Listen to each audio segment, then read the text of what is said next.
নমস্কার। তো current electricity বা জলতড়িৎ নামটা শুনলেই অনেকের একটু ভয় ভয় করে, তাই না? কিন্তু সত্যি বলতে কি, পরীক্ষার জন্য এটা ভীষণ জরুরি একটা চ্যাপ্টার। তবে একদম চিন্তা করবেন না। আজকের এই আলোচনায় আমরা পুরো ব্যাপারটা এমনভাবে বুঝব যাতে এটা আপনাদের কাছে জলের মতো সোজা হয়ে যায়। তো প্রথমেই বলি, এই চ্যাপ্টারটা কেন এত ইম্পর্ট্যান্ট। দেখুন, মাধ্যমিক বোর্ড পরীক্ষায় এই একটা চ্যাপ্টার থেকেই কিন্তু প্রায় 12 থেকে 14 নম্বরের প্রশ্ন আসে। ভাবা যায়? তার মানে বুঝতেই পারছেন, একটা ভালো রেজাল্ট করার জন্য এই টপিকটা মন দিয়ে বোঝাটা কতটা দরকারি।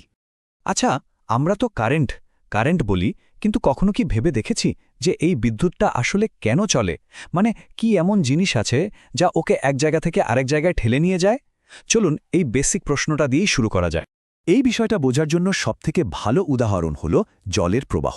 ব্যাপারটা খুব সহজ।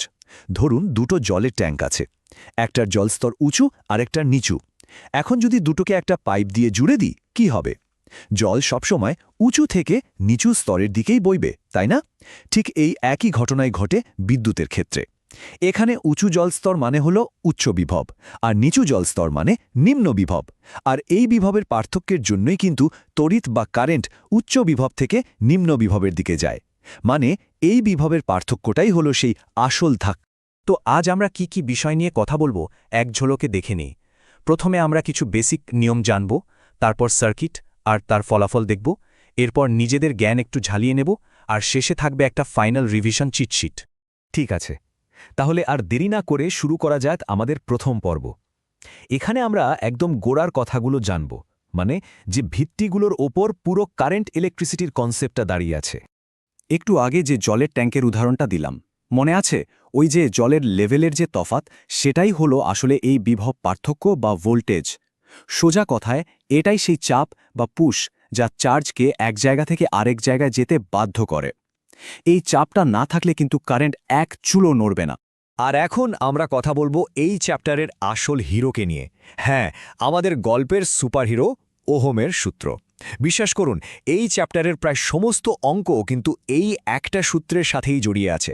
বিজ্ঞানী গেয়র্গ ওম এই অসাধারণ সম্পর্কটা খুঁজে বের করেন। তিনি কি বলেছিলেন? খুব সহজ ভাষায় বললে, যদি বাকি সব কন্ডিশন এক থাকে, তাহলে আপনি ভোল্টেজ বা চাপ যত বাড়াবেন, কারেন্টের ফ্লোটাও ঠিক ততটাই বাড়বে। একদম সিম্পল। আর এই সম্পর্কটাকে অঙ্কের ভাষায় লেখা হয় ভি সমান আই গুণ আর।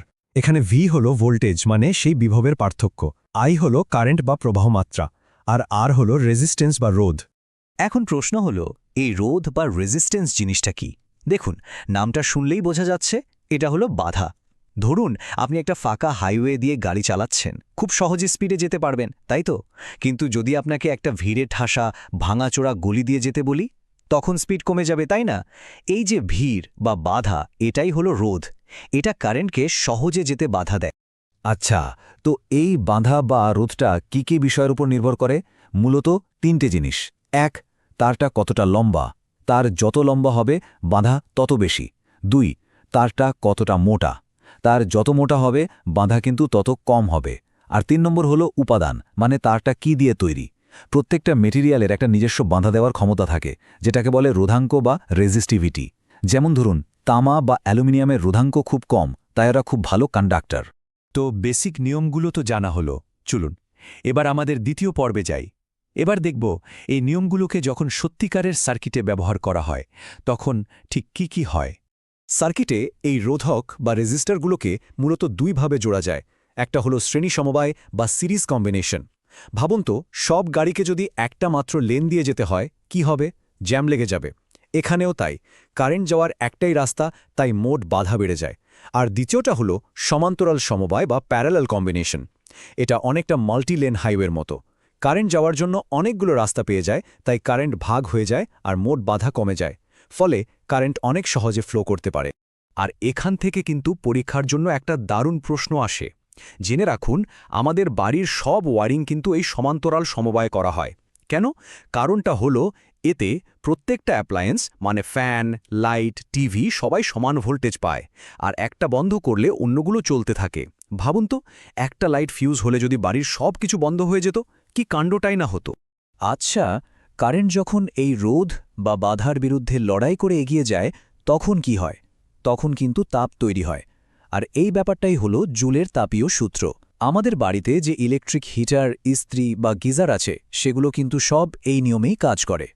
আমরা প্রায় দেখি না বাল্বের গায়ে লেখা থাকে 60 ওয়াট, 100 ওয়াট। এই ওয়াটটা কি?